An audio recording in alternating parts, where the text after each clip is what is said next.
I found a credit card bill with $10,000 in shopping under my name. I never made those purchases. Someone I trusted had stolen my identity, my peace, and my hope all at once. Today, I'm going to tell you something I never thought I would share. And if for even a second this feels familiar, I only ask that you like this video and subscribe. It will help me keep opening my heart. The morning light filtered through my apartment window on East 82nd Street, casting long shadows across the worn wooden floors I'd walked on for 37 years. My hands wrapped around the same chipped coffee mug Harold bought me in 1985, the faded blue roses still visible despite countless washings. The smell of burnt coffee filled my small kitchen, mixing with the distant aroma of Mrs. Chen's dumplings from the apartment below. I was 73 years old, living alone in a one-bedroom walk-up that had seen better decades. My routine never changed. Wake up at 6:30. Make coffee. Check on my plants on the fire escape. Read the mail. Water the dying philodendron Harold gave me before his heart attack took him away 4 years ago. But that Thursday morning in October, everything changed. The mailman, Roberto, had been delivering to our building for 15 years. He always smiled, always asked about my health. That day, he handed me a stack thicker than usual. Bills, catalogs, and one envelope that made my stomach drop. The return address read Chase Bank, and the envelope felt heavy in my arthritic hands. I set it on my kitchen table, next to the wilted roses my granddaughter Emma had given me 3 weeks ago for my birthday. 3 weeks, and I was still the only one who remembered to change their water. My fingers trembled as I opened the envelope. The statement was 12 pages long. 12 pages of charges I didn't recognize, purchases I didn't make, a balance that made my pension check look like pocket change. $9,743. I read every line twice. Nordstrom. Saks Fifth Avenue. Best Buy. Apple Store. Designer handbags. Electronics. Jewelry. Someone had been living a lavish lifestyle using my name, my credit, my future. The room started spinning. I gripped the edge of my table, the same table where Harold and I had shared breakfast for 29 years, where I'd helped my children with homework, where I'd signed the mortgage papers after he died. My reflection stared back at me from the toaster, and I barely recognized the woman looking back. When had I become so small? When had my shoulders curved forward like I was protecting myself from invisible blows? I called Chase Bank immediately. The customer service representative, a young woman named Ashley, spoke to me like I was a child who'd lost her lunch money. "Ma'am, are you sure you didn't make these purchases? Sometimes elderly customers forget. Elderly customers forget." As if my 73 years had erased my ability to remember spending $10,000. "I have never set foot in half these stores," I told her, my voice shaking with anger I hadn't felt in years. "This is fraud. We'll start an investigation," she said, her tone suggesting she'd rather be anywhere else. It could take 60 to 90 days. 60 to 90 days. 3 months of this weight crushing my chest, 3 months of wondering who had betrayed me so completely. I hung up and sat in my kitchen chair, the same chair I'd nursed my babies in, the same chair I'd cried in when Harold's diagnosis came back terminal. The silence in my apartment felt different now, heavier somehow. That's when I started thinking about the little things I'd been ignoring. The way my daughter-in-law Jennifer asked detailed questions about my finances. How she always knew exactly when my Social Security check arrived. The suspicious timing of her requests for money, always right after I'd mentioned having a good month. Jennifer had married my son Michael 8 years ago. She was beautiful, charming, and had a way of making everyone in the room feel like they were the most important person there. Everyone except me. From the beginning, she treated me like an inconvenience. During family dinners, she'd interrupt my stories with urgent needs for the salt or sudden interests in helping in the kitchen. When I brought gifts for my grandchildren, she'd examine them with barely concealed disappointment, as if my offerings weren't quite good enough for her standards. But I told myself I was imagining things. I told myself she was young, adjusting to married life, finding her place in our family. I made excuses because I desperately wanted to belong somewhere again. After Harold died, the loneliness hit me like a physical weight. My apartment, once filled with his laughter and terrible dad jokes, became a tomb of memories. Michael and Jennifer lived just 20 minutes away in Queens, close enough to visit but far enough to have excuses. I threw myself into being the perfect mother-in-law and grandmother. I babysat Emma and little Jake whenever Jennifer needed time for herself. I brought home-cooked meals when she claimed to be too busy to cook. I gave them money when they said the mortgage was tight, when Jennifer needed a new car, when they wanted to take a family vacation to Disney World that somehow didn't include me. 2 years ago, when Jennifer mentioned wanting to start an online boutique, I gave her $3,000 from my savings account. "Just until I get on my feet," she promised, her hand on my shoulder like we were best friends. "I'll pay you back with interest." I never saw a penny of that money again. Last Christmas, I spent my entire holiday budget on gifts for Emma and Jake. Designer toys, educational games, clothes from the expensive stores Jennifer always mentioned. I wrapped each present carefully, adding handwritten notes expressing how much I loved them. Jennifer opened the gifts with polite smiles, but I caught her rolling her eyes at Michael when she thought I wasn't looking. The children played with the boxes more than the toys, and by New Year's, most of my carefully chosen gifts had disappeared into the chaos of their playroom. The hurt of that Christmas morning stayed with me for months. I kept replaying Jennifer's reaction, wondering what I'd done wrong, how I could do better next time. But sitting in my kitchen with that credit card statement in my hands, I wasn't thinking about doing better. I was thinking about those $3,000 I'd given Jennifer. I was thinking about all the times she'd asked detailed questions about my credit cards, my banking information, my monthly expenses. I was thinking about the day 6 months ago when she'd offered to help me organize my financial paperwork. "You're getting older, Mom," she'd said, using that sweet voice that always made me feel grateful for her attention. "Let me help you get everything organized in case something happens." I'd been touched by her concern. I let her photocopy my important documents, including my driver's license and social security card. I even gave her emergency access to my bank accounts, just in case I ever had a medical emergency and couldn't handle my own affairs. At the time, it felt like love. Like family taking care of family. Now it felt like the careful planning of a predator. I spent the rest of that day going through every piece of mail from the past year, every bank statement, every receipt I'd kept. Patterns emerged like puzzle pieces clicking into place. Jennifer always knew when I'd received my pension check. She always called right after I'd mentioned having extra money. Her requests for financial help always came with detailed explanations about her expenses, her needs, her children's futures. But looking at this credit card statement, I saw a different story.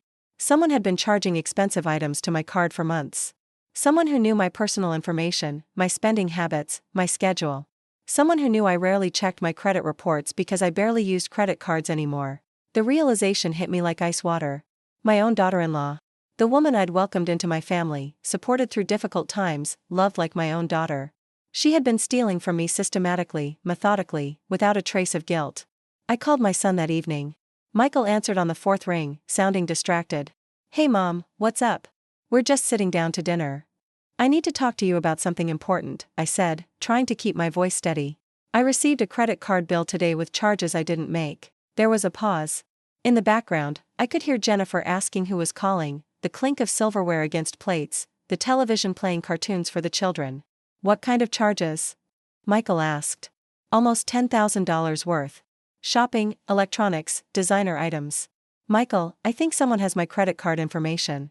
Another pause, longer this time. "Mom, are you sure you didn't make these purchases?" Sometimes when people get older, they forget. Sometimes when people get older, they forget. The same words Ashley from Chase had used, now coming from my own son's mouth. "I have never forgotten spending $10,000, Michael," I said, my voice sharper than I intended. "This is identity theft." Okay, he said, but I could hear the doubt in his voice. "Have you called the bank?" "Yes. They're investigating. But Michael, I need to ask you something, and I need you to be honest with me." "Of course, Mom. Does Jennifer have access to any of my personal information? Credit cards, social security number, anything like that?" The silence stretched so long I thought the call had dropped. When Michael finally spoke, his voice was defensive. "Why would you ask that?" "Because someone close to me did this. Someone who knows my information, my habits. I'm not accusing anyone, but I have to ask." "Mom, that's crazy. Jennifer would never. She loves you. We all love you." "Love." The word felt hollow coming through the phone, empty of the warmth it once carried. "I'm sure you're right," I said, but something in my chest had already broken. "I'm probably just being paranoid." "You are," Michael said, his relief evident. "Look, credit card fraud happens all the time. It's probably some random criminal who got your information somehow. Don't worry about it, okay? The bank will figure it out." After he hung up, I sat in my living room holding the phone, staring at the family photos covering my mantel. Michael's wedding day, where I'd worn my best dress and smiled until my cheeks hurt. Christmas mornings with the grandchildren, their faces bright with excitement. Birthday parties, family vacations, ordinary moments that felt precious because they were ours. In every photo, Jennifer was smiling. Beautiful, charming, perfect Jennifer who'd stolen my identity and my trust with equal ease. That night, I barely slept. Every sound in the building made me jump, every shadow seemed threatening. I kept thinking about all the times Jennifer had asked to use my computer, my phone, my mail. All the opportunities she'd had to gather my personal information. The next morning, I called Chase Bank again. This time, I asked to speak to a supervisor. I explained the situation calmly, methodically, emphasizing that I was not a confused elderly woman but a victim of identity theft. The supervisor, a man named David, took me seriously. "Mrs. Patterson, we take these cases very seriously. I'm going to escalate your investigation and flag all your accounts for monitoring. In the meantime, I recommend you file a police report." Police report. The words made my stomach clench, but I knew he was right. The precinct on East 67th Street smelled like disinfectant and stale coffee. The detective who took my statement was younger than my son, with kind eyes and infinite patience as I explained the situation. "Identity theft within families is more common than people think," Detective Rodriguez told me. "It's also harder to prove because the perpetrator usually has legitimate access to the victim's information." "What happens now?" I asked. "We investigate. We look at the evidence, interview witnesses, track the purchases. If we find enough evidence to make an arrest, we will." An arrest. The possibility that Jennifer might be arrested felt surreal, like a nightmare I couldn't wake up from. I went home and sat in Harold's old chair, the brown leather worn smooth by decades of use. He would have known what to do. Harold never tolerated being taken advantage of, never made excuses for people who betrayed his trust. But Harold was gone, and I was alone with a truth that felt too big for my small apartment. Over the next 2 weeks, I became a detective in my own life. I went through years of bank statements, looking for patterns. I found them. Small withdrawals that matched Jennifer's requests for help. Timing that was too convenient to be coincidental. A paper trail of financial manipulation that made me sick to my stomach. I also found evidence of my own willful blindness. All the times I'd made excuses for Jennifer's coldness, her obvious discomfort with my presence, her way of making me feel like an outsider in my own family. I'd been so desperate for connection, so afraid of confrontation, that I'd ignored every red flag. The breaking point came on a rainy Tuesday afternoon in November. I was at the grocery store on Lexington Avenue, the same store where I'd shopped for 50 years, when I saw her. Jennifer was in the checkout line ahead of me, but she wasn't buying groceries. She was purchasing gift cards. Hundreds of dollars worth of gift cards, using a credit card I recognized.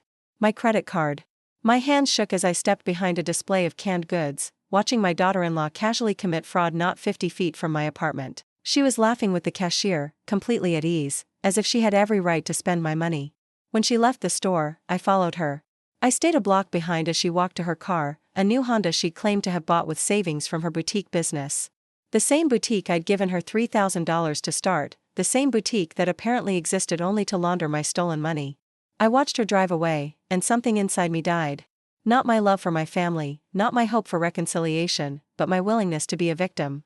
My acceptance of being invisible, ignored, exploited. I went home and called Detective Rodriguez. "I saw her using my credit card," I told him.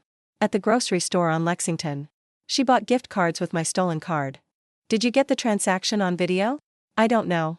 But the store has security cameras." "Mrs. Patterson, this is exactly the kind of evidence we need. I'll contact the store and request their security footage." 3 days later, Detective Rodriguez called me back. "We have her on camera, Mrs. Patterson. Clear footage of her using your credit card. We're ready to make an arrest." The words hit me like a physical blow. For weeks, I'd known this moment was coming, but hearing it made everything real in a way that terrified me. "What happens to my grandchildren?" I asked, my voice barely above a whisper. "That's not for me to say," Detective Rodriguez replied gently. "But Mrs. Patterson, you're the victim here. You didn't choose this situation." I hung up the phone and cried for the first time since Harold's funeral. Not just tears of sadness, but tears of rage, betrayal, and loss. I was grieving the family I thought I had, the daughter-in-law I thought loved me, the future I thought we'd share. But underneath the grief was something else. Something I hadn't felt in years. Relief. The arrest happened on a Thursday evening at the Roosevelt Field Mall on Long Island. Jennifer had driven there to meet friends for what she'd told Michael was a girls' night out. Instead, she was using my credit card to buy expensive jewelry at Tiffany & Company. Detective Rodriguez called me at 8:30 that night. "It's done, Mrs. Patterson. She's been arrested for credit card fraud and identity theft." I sat in my dark apartment, looking out at the city lights, and tried to process what had just happened. Somewhere across town, my son was probably getting a phone call that would destroy his world. My grandchildren were about to learn that their mother was a thief. And I was the one who had made it happen. The next morning, my phone started ringing at 6 a.m. Michael, crying and angry and desperate. "Mom, how could you do this? How could you have my wife arrested?" His wife. Not Jennifer, not the woman who'd stolen from me, but his wife. As if that title erased her crimes. She stole $10,000 from me, Michael, I said, my voice steady despite the pain crushing my chest. She committed fraud using my identity. She made mistakes, but she's family. We could have worked this out privately. I tried to work it out privately. I called you first, remember? You told me I was confused, that I was forgetting things. I didn't mean. Mom, she's the mother of your grandchildren. Think about Emma and Jake. I am thinking about them. I'm thinking about how their mother stole from their grandmother and felt no guilt about it. Michael was crying now, deep sobs that broke my heart. Please drop the charges. Please, Mom. We'll pay you back every penny. With what money? I asked. With more of my stolen money? The silence on the other end told me everything I needed to know. Over the next few hours, my phone rang constantly. Jennifer's mother, screaming at me about destroying her daughter's life. Jennifer's sister, begging me to reconsider. Even Emma, my 12-year-old granddaughter, crying and asking why I was being mean to her mommy. Each call was a knife in my heart, but I didn't waver. For the first time in years, I was standing up for myself, refusing to be manipulated or guilted into accepting abuse. That evening, Mrs. Rodriguez from the apartment next door knocked on my door. Elena was 78, a retired nurse from Puerto Rico who'd lived in the building longer than I had. We'd been friendly neighbors for years, but never close friends. I heard about what happened, she said, holding a covered dish that smelled like heaven. I made you some pollo guisado. You shouldn't be alone right now. I invited her in, and for the first time in months, I wasn't alone in my apartment. We sat at my kitchen table, eating her delicious stew, and I told her everything. Every detail, every betrayal, every moment of doubt. Elena listened without judgment, nodding at the right moments, asking gentle questions that helped me process what I was feeling. You did the right thing, she said finally. Family doesn't get to steal from you just because they're family. But what if I lose them forever? I asked, voicing my deepest fear. Mija, Elena said, reaching across the table to squeeze my hand, you already lost them. They chose to see you as a bank account, not a person. You didn't make that choice. Her words settled into my chest like a warm blanket, comforting and true. The next few weeks were the hardest of my life. Jennifer was released on bail, but the criminal charges remained.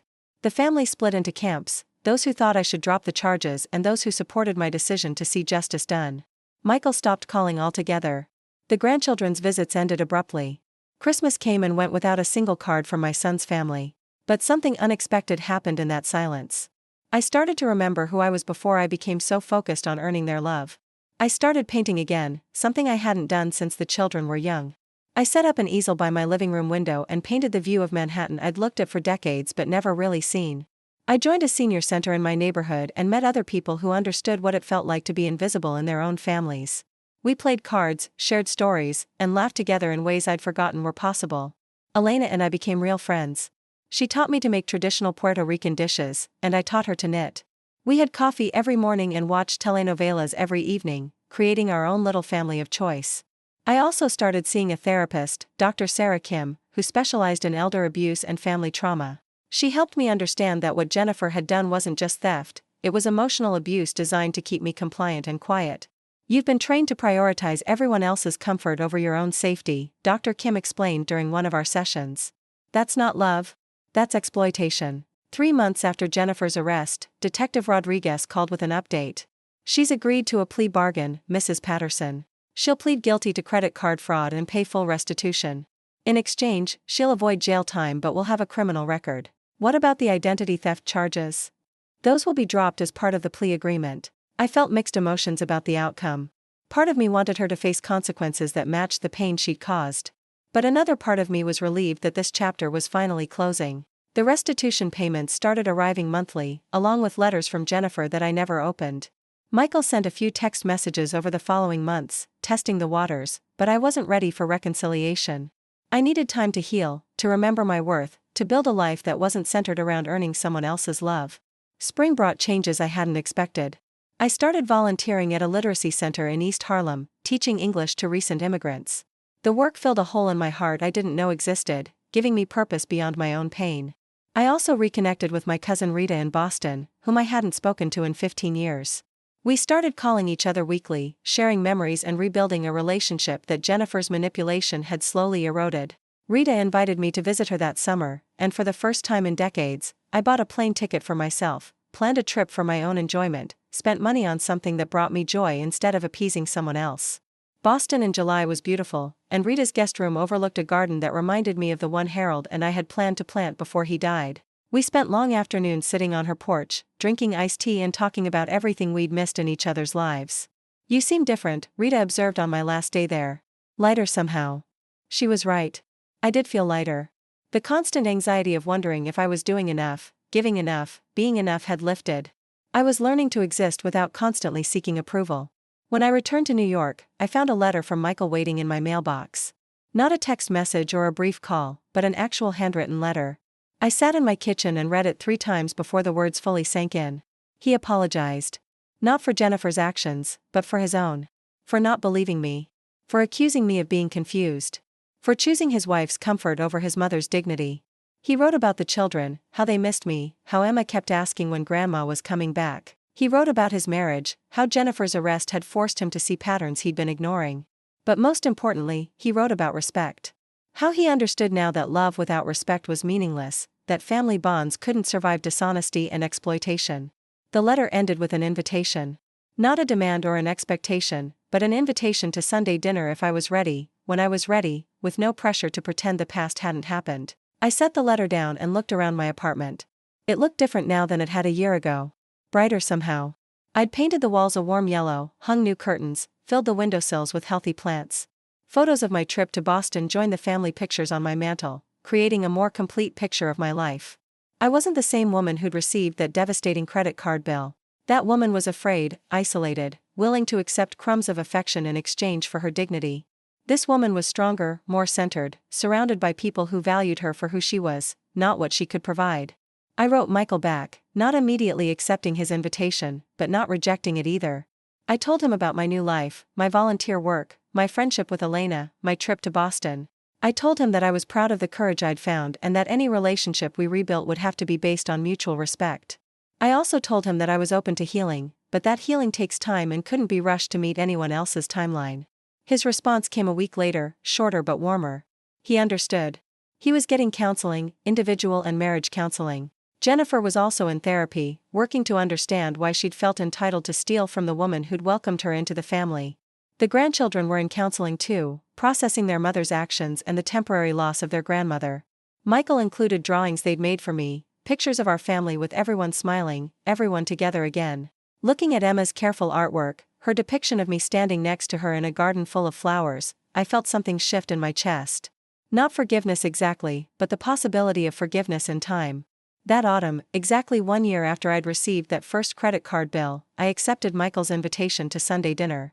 Not as the desperate, approval-seeking woman I'd been, but as the strong, self-respecting woman I'd become.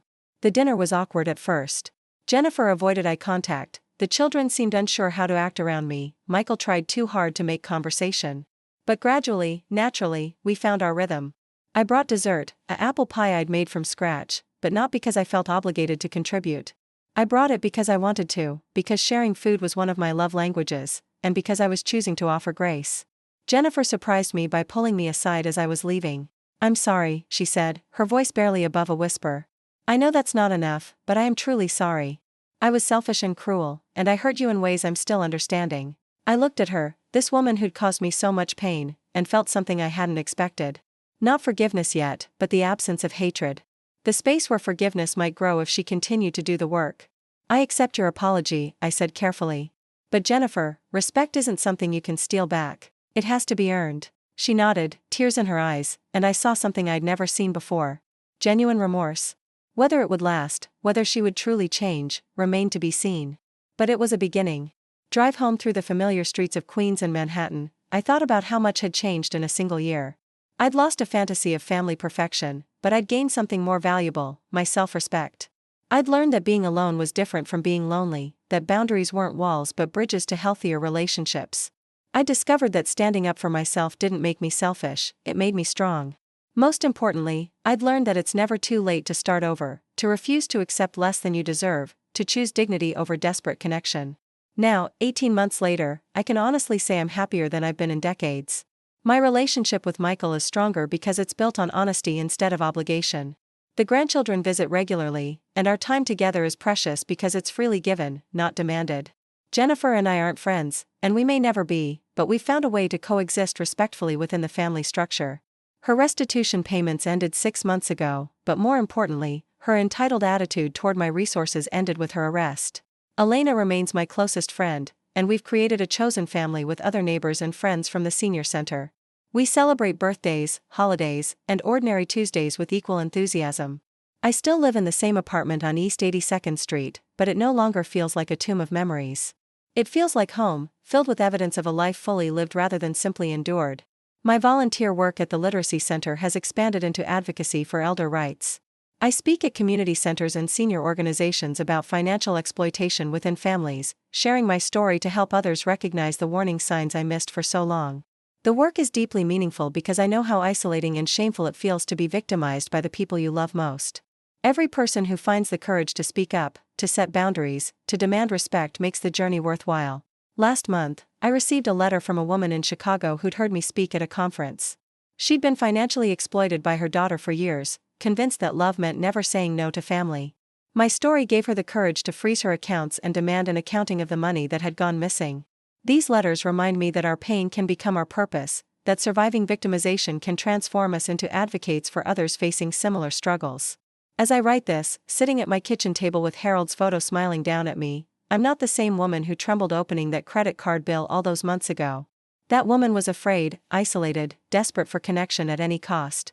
This woman knows her worth, sets clear boundaries, and chooses relationships based on mutual respect rather than need. This woman has learned that loving family doesn't mean accepting their abuse, that protection sometimes requires prosecution, that saying no is often the most loving thing you can do. The sun is setting over Manhattan, painting my apartment in shades of gold and orange. Elena will be here soon for our weekly movie night, bringing homemade empanadas and stories from her day. Tomorrow I'm teaching at the Literacy Center, helping Maria practice for her citizenship test and watching Carlo sound out words in his first English novel. This weekend, Michael and the children are coming for brunch. We'll make pancakes together, the grandchildren will help me water my thriving plants, and we'll create new memories built on a foundation of honesty and respect. It's not the family story I once imagined, but it's real in ways the fantasy never was. It's messier, more complicated, but also more genuine and ultimately more fulfilling. Sometimes people ask me if I regret having Jennifer arrested, if I wish I'd handled things differently. The answer is always no. That decision, as painful as it was, saved my life. Not just financially, but emotionally and spiritually. It taught me that I mattered, that my well-being was worth fighting for, that being family didn't give anyone the right to exploit my love and generosity. More importantly, it taught our entire family that relationships must be based on respect, not just affection. That love without boundaries isn't love at all, but a transaction where one person gives and the other takes until nothing remains. I share this story not to condemn Jennifer or Michael, but to encourage anyone who recognizes themselves in my experience. Financial exploitation by family members is more common than we'd like to admit, and it thrives in silence and shame. If someone you trust has access to your financial information and you've noticed unexplained charges, missing money, or pressure to give more than you can afford, please take it seriously. Trust your instincts. Document everything. Seek help from financial institutions, law enforcement, or eldercare advocates. You deserve to be treated with respect and dignity, regardless of your age or your relationship to the person harming you. You deserve to have your contributions valued, not exploited. You deserve to say no without losing your place in the family. Most importantly, you deserve to know that it's never too late to start over, to demand better, to choose yourself when others won't choose you with the respect you've earned. My story isn't unique, but my outcome can be. Every person who finds the courage to speak up, to set boundaries, to prosecute when necessary makes it easier for the next victim to seek help. We break these cycles not by staying silent, not by accepting abuse in the name of family harmony, but by refusing to participate in our own exploitation. The evening grows darker, and I can see the lights of the city beginning to twinkle like stars. In an hour, Elena and I will be laughing at some ridiculous romantic comedy, sharing stories about our days, planning next week's adventures. Tomorrow will bring new challenges, new opportunities to choose myself, new ways to build a life based on self-respect rather than the desperate need for approval. But tonight, I'm content. I'm free. I'm finally, truly home in my own life. Have you ever experienced something similar with family members taking advantage of your trust or resources? Have you found yourself making excuses for behavior you knew was wrong because you were afraid of losing relationships that might not have been healthy anyway? I'd love to hear your story in the comments. Sometimes sharing these experiences helps us all heal and reminds us that we're not alone in these struggles. If this story resonated with you or reminded you of someone who might need to hear it, please like this video and subscribe to my channel. Your support helps me continue sharing these difficult but important stories, and it might help the message reach someone who desperately needs to know they're not powerless, they're not alone, and they deserve so much better than they've been accepting. Thank you for listening, for caring, and for being part of a community that believes healing is possible, dignity is non-negotiable, and it's never too late to choose yourself. As I close this chapter of my story, I want to acknowledge that recovery from family financial abuse isn't a straight line. There are setbacks, moments of doubt, times when the loneliness feels overwhelming despite all the progress made. But each small step towards self-respect builds on the last, creating a foundation strong enough to support the person you're becoming. 2 months ago, I received an unexpected visitor. It was Jennifer's sister, Rachel, whom I'd known since she was a teenager. She stood at my door looking nervous, holding a cup of coffee from the deli downstairs like a peace offering. "Can we talk?" she asked, and something in her voice made me step aside and let her in. We sat at my kitchen table, the same table where I'd first discovered the theft, where I'd made the decision to fight back, where I'd begun rebuilding my life. Rachel twisted her hands around her coffee cup, struggling to find words. "I owe you an apology," she finally said. "I knew. Not everything, but I knew Jennifer was taking money from you. She bragged about how easy it was to get you to help with expenses, how you never questioned anything. I thought it was just family helping family. I didn't realize she was stealing." Her admission hit me like a slap, but also brought a strange relief. I hadn't imagined the subtle signs, the feeling that I was being discussed behind my back, the sense that my generosity was being mocked rather than appreciated. "When did you know?" I asked, keeping my voice level. "Last Christmas." She showed me a bracelet she'd bought herself, expensive jewelry from Cartier. When I asked how she could afford it, she laughed and said her mother-in-law was more generous than she knew. "She made it sound like you'd given permission, but the way she said it." Rachel's voice trailed off. "I should have said something. I should have called you." I studied her face, seeing genuine regret there. "Why didn't you?" "Because she's my sister. Because I told myself it wasn't my business. Because it was easier to believe her version than to confront the truth." She paused, tears in her eyes. "Because I'm a coward." The honesty of that admission touched something in me. Here was someone taking full responsibility for their choices, not making excuses or shifting blame. It was refreshing after months of family members who insisted I was overreacting, being too harsh, destroying the family over money. "Thank you for telling me," I said. "It helps to know I wasn't imagining things." Rachel nodded and reached into her purse. "There's something else. I kept records of things Jennifer told me, times she mentioned taking money from you. I wrote them down because something felt wrong, even though I didn't act on it. I thought you might want them for your files." She handed me a small notebook filled with dates, amounts, and direct quotes from Jennifer's conversations. It was evidence of premeditation, of calculated exploitation, of a daughter-in-law who saw her husband's mother as nothing more than an ATM. Reading Jennifer's words in Rachel's careful handwriting was painful but also validating. She'd called me, pathetically eager to please. She'd joked about my loneliness, saying I'd pay any price to feel needed. She'd calculated exactly how much money she could steal before I'd notice, treating my trust like a business opportunity. "This must have been difficult to hear," I said to Rachel. "It was. But not as difficult as staying silent while you suffered." Rachel wiped her eyes. "I want to make this right somehow. Not just with apologies, but with action. Is there anything I can do?" Her question surprised me. No one in Jennifer's family had offered to help before, only criticized my decision to press charges. The gesture meant more than she could know. "Just keep being honest," I told her. "When people make excuses for Jennifer's behavior, tell them the truth. Help them understand that what she did was wrong, calculated, and hurtful. That's all I need." Rachel promised she would, and she's kept that promise. At family gatherings, she's become my unexpected advocate, pushing back against the narrative that I'm a vengeful old woman who destroyed the family over money. Her voice has helped shift some opinions, made some family members reconsider their positions. She visits me monthly now, and we've developed a genuine friendship based on mutual respect rather than family obligation. She's taught me to use social media to stay connected with extended family members who live far away, and I've taught her my mother's recipe for Sunday gravy that she'd been trying to recreate for years. Through Rachel, I've learned that my decision to prosecute Jennifer has had ripple effects throughout the extended family. Some relationships have been damaged, but others have been clarified and strengthened. People have been forced to choose sides, to decide whether they believe financial abuse is acceptable when it happens within families. The conversation has been painful but necessary. Several family members have shared their own stories of being exploited by relatives, situations they'd kept secret out of shame or fear. My openness about what happened to me gave them permission to speak their own truths. My cousin David from Chicago called last month to tell me about loaning $5,000 to his brother 2 years ago, money that was supposedly for his nephew's college tuition. He discovered the money had been used for gambling debts, but he'd never confronted his brother about the lie. After hearing my story, he finally demanded an accounting and discovered a pattern of deception that went back years. My neighbor Mrs.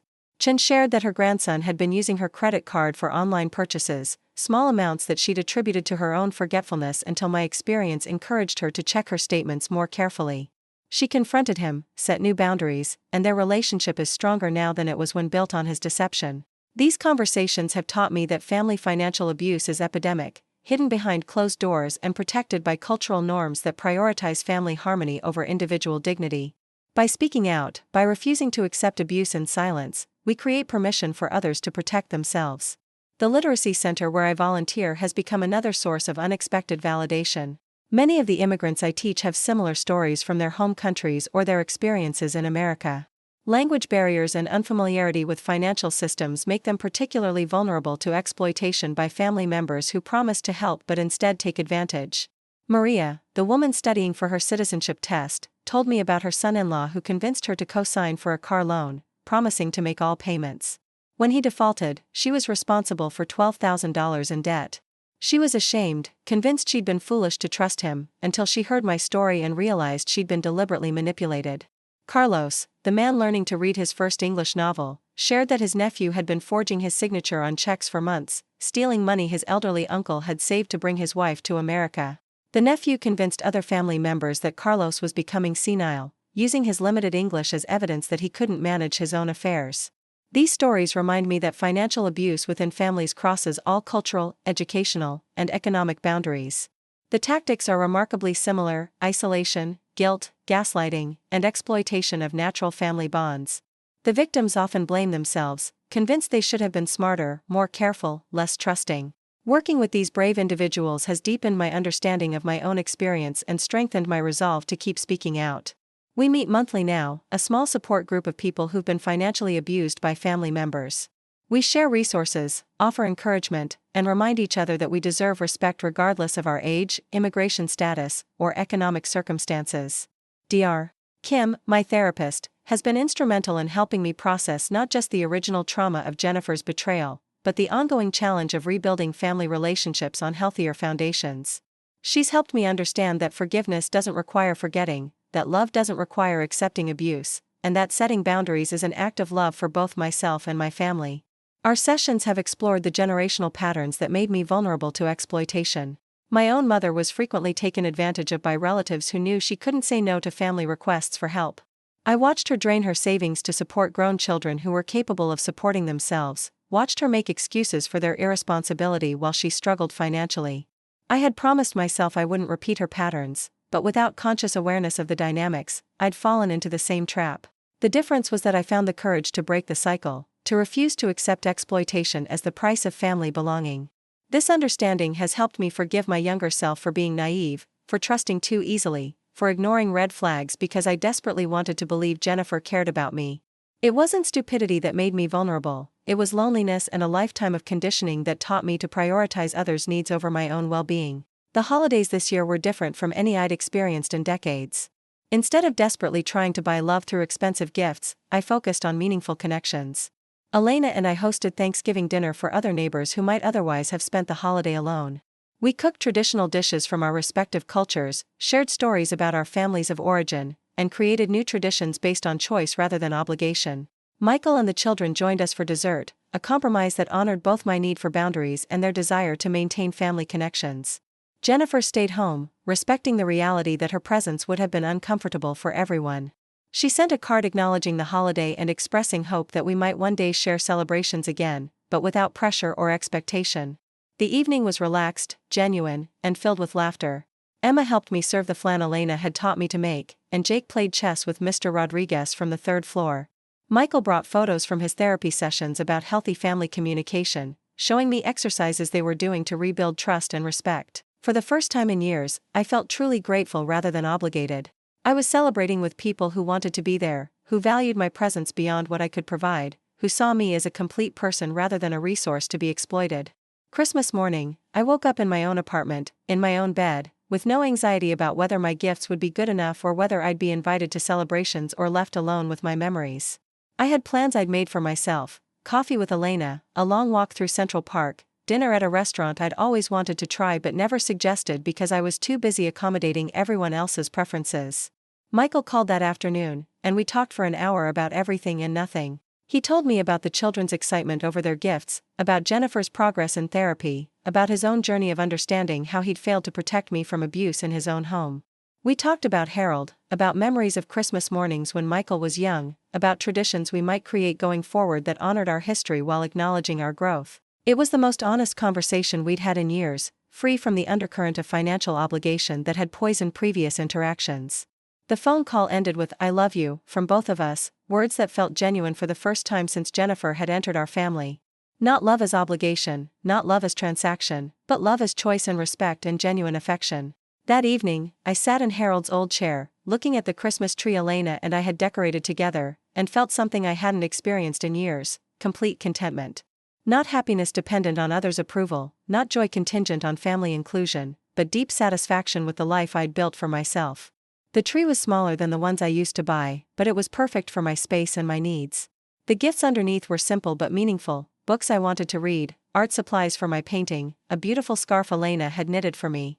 There were no expensive items I'd bought for people hoping to earn their love, no elaborate purchases designed to prove my worth.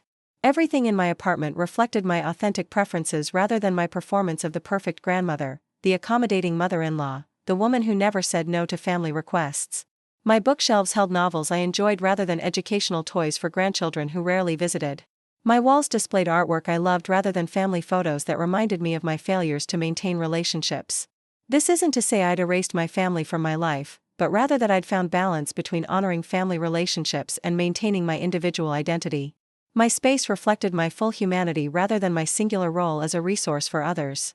As winter turned to spring, I made a decision that surprised everyone, including myself. I applied for and was accepted into a program at Columbia University for older adult learners. At 75, I was going back to school to study social work, with a focus on elder advocacy and family systems. The decision wasn't impulsive. Through my volunteer work and support group, I discovered a passion for helping others navigate family financial abuse. I wanted formal training, credentials that would give weight to my advocacy, and skills that could help me be more effective in supporting other victims. The program was designed for working adults, with evening and weekend classes that fit around my volunteer schedule. My classmates were diverse in age, background, and motivation, but we shared a common commitment to social justice and helping vulnerable populations. Being back in an academic environment felt invigorating in ways I hadn't expected. My brain, which I'd sometimes worried was declining with age, proved capable of learning new concepts, analyzing complex systems, and synthesizing information in ways that surprised my professors and impressed my younger classmates. The coursework on family dynamics helped me understand my own experience from new perspectives. I learned about the psychology of financial abuse, the societal factors that enable exploitation of older adults, and the intervention strategies that can break cycles of victimization. Research assignments gave me opportunities to explore topics close to my heart: the intersection of gender and elder abuse, the role of social isolation in enabling financial exploitation, and the barriers that prevent older adults from seeking help when victimized by family members. My thesis project focused on developing educational materials for older adults about recognizing and responding to family financial abuse. I interviewed dozens of victims, documenting patterns and developing recommendations for prevention and intervention programs. The work was emotionally challenging but deeply rewarding. Every story I heard validated my own experience while also expanding my understanding of how widespread and varied family financial abuse can be. I met victims who'd been exploited by children, grandchildren, siblings, and in-laws. I learned about cultural factors that either protected or endangered older adults within different communities. Michael was initially skeptical about my return to school, worried that I was taking on too much, that the stress might be harmful to my health. But as he saw my energy and enthusiasm, witnessed my academic success and personal growth, his concern transformed into pride. "You're different, Mom," he said during one of our regular phone calls. "You seem more like the woman you were when I was young, before Dad died and you became so worried about everyone else's needs." His observation was astute. In reclaiming my right to safety and respect, I'd also reclaimed parts of my personality that had been suppressed by years of trying to earn love through self-sacrifice. I was rediscovering my intellectual curiosity, my sense of humor, my capacity for leadership and advocacy. The woman who'd trembled while opening that credit card statement had been afraid of her own power, convinced that asserting herself would result in abandonment. This woman understands that relationships built on fear of abandonment aren't relationships worth maintaining, and that self-respect is the foundation for all healthy connections. Graduation day was one of the proudest moments of my life. At 77, I walked across the stage to receive my master's degree in social work, with Elena cheering from the audience and Michael wiping away tears of pride. Jennifer attended too, sitting quietly in the back, applauding politely when my name was called. After the ceremony, Jennifer approached me cautiously. "Congratulations," she said simply. "I'm proud of what you've accomplished." I thanked her, and we stood there for a moment in awkward silence. So much had happened between us, so much pain and growth and necessary change. We weren't friends, might never be friends, but we weren't enemies either. "I hope what I've learned can help other people," I told her. "I'm sure it will," she replied. "You've already helped me understand things about myself I never wanted to see." That brief exchange felt like closure in a way that formal apologies never had. We were two people who'd caused each other pain, who'd learned difficult lessons, who were trying to be better than we'd been. It was enough. My professional life now centers around elder advocacy. I work with a nonprofit organization that specializes in protecting older adults from financial exploitation. My age, education, and personal experience make me uniquely qualified to counsel other victims and educate communities about prevention. The work takes me into courtrooms where I provide victim impact statements, into legislative hearings where I advocate for stronger protections, and into families where I help facilitate difficult conversations about money, trust, and boundaries. Each case is different, but the underlying dynamics are remarkably consistent. Family members who feel entitled to older relatives' resources, victims who've been conditioned to prioritize family harmony over personal safety, and systems that fail to recognize or respond adequately to exploitation within families. My role isn't to encourage prosecution in every case, but to help victims understand their options and support them in making decisions that prioritize their safety and dignity. Sometimes that means criminal charges, sometimes civil remedies, sometimes simply setting new boundaries backed by professional support. The most rewarding part of my work is witnessing the transformation that happens when victims realize they have options, that they deserve respect, that their age doesn't negate their right to be treated with dignity. I see women and men find their voices, set boundaries, and rebuild their lives on foundations of self-respect rather than desperate need for approval. Recently, I was asked to testify before a state legislative committee considering stronger penalties for family financial abuse. I sat at a table facing lawmakers, thinking about the journey that had brought me from victim to advocate, from isolation to purpose. I told them about receiving that credit card bill, about the choice between protecting my family's comfort and protecting my own dignity. I told them about the systemic barriers that make it difficult for older adults to report abuse by family members, about the cultural attitudes that enable exploitation. But mostly, I told them about hope. About the possibility of recovery and advocacy, about the strength that emerges when victims find their voices, about the ripple effects that happen when one person refuses to accept abuse in silence. The legislation passed unanimously, creating stronger penalties for financial exploitation of vulnerable adults and providing funding for prevention and intervention programs. It wasn't just a victory for future victims, it was validation that my pain had become purpose, that my story could contribute to systemic change. Elena, now 82 and still my dearest friend, often marvels at the transformation she's witnessed in my life. "When I first met you," she says, "you seemed small, like you were apologizing for taking up space. Now you fill rooms with your presence." Her words remind me how far I've traveled from that frightened woman who believed she didn't deserve better treatment. The journey hasn't always been easy, but it's been necessary and ultimately transformative. This afternoon, as I write these final words, Emma is visiting. She's 16 now, poised and thoughtful, applying to colleges and thinking about her future. We're making cookies together, talking about her essays and her dreams. "Grandma," she says as we wait for the timer, "I want you to know how proud I am of everything you've accomplished. What you did when I was little, standing up to Mom, it taught me that I never have to accept being treated badly by anyone." Her words bring tears to my eyes. This is the legacy I want to leave, not just the advocacy work or the academic achievement, but the example that it's never too late to demand respect, that love without respect isn't love at all, that protecting yourself isn't selfish but necessary. As the sun sets over Manhattan and the familiar sounds of the city fill my apartment, I'm grateful for this life I've built from the ashes of betrayal. I'm grateful for Elena's friendship, for Michael's growth, for Jennifer's genuine remorse, for the opportunity to turn my pain into purpose. Most of all, I'm grateful for the choice I made on that October morning when I decided to fight back instead of accepting abuse in silence. That choice saved more than my financial security, it saved my soul, my dignity, my capacity for joy. To anyone reading this who recognizes themselves in my story, who's been convinced that family loyalty requires accepting exploitation, who's afraid that setting boundaries will result in abandonment. I want you to know this: you deserve better. You deserve to be treated with respect regardless of your age, your relationship to your abuser, or your financial situation. The path forward isn't easy, but it's possible. There are people who will believe you, systems that can protect you, and hope that exists beyond your current circumstances. You are not alone, you are not powerless, and you deserve so much better than you've been accepting. Your story matters. Your safety matters. You matter. And it's never, ever too late to choose yourself.